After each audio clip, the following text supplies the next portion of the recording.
আসসালামু আলাইকুম।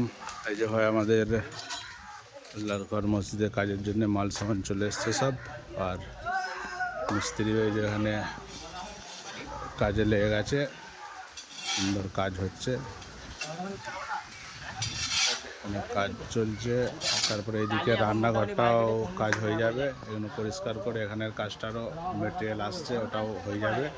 আর ভাই এই সামনে যে অনেকটা জায়গা আছে, এটা আমি বললাম এই নিচেটাও এখান থেকে নিয়ে এই পুরো সামনের পজিশানটা টালি বসে দেওয়া হবে সুন্দর করে, যাতে করে রান্নাঘরটা ছোট, তো সামনেটায় বসে আর সবজি ফবজি কেটে রান্না করতে পারবে।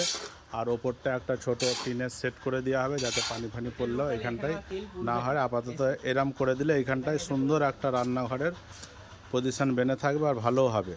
এই সামনেটায় করে দিলে কি হবে, এখানটায় জামাতিওয়ালারা বসে আলু পেঁয়াজ যেটা যেটা কাটাকুটি করে দেবে, আর ভেতরটাই তো সুন্দর রান্না হয়ে যাবে। আর হাফেজ সাহেবের এই সিঁড়ির এখানটা ওঠার জায়গাটাও খারাপ লাগছে, এটাও মেরামত করে দেওয়া হবে টালি বসিয়ে।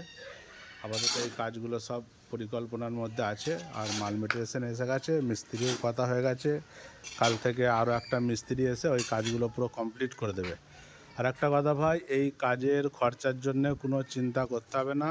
এই যে কাজটা আমি করাচ্ছি, এটা আমার তরফ থেকে আমি করিয়ে দিচ্ছি, কোনো কাউকে মসজিদ ফান্ড থেকে পয়সা লাগবে না ভাই। এটা আমার নানির নামে সাদকায়ে জারিয়া হিসাবে ইনশাল্লাহ এটা আমি করিয়ে দিচ্ছি ভাই।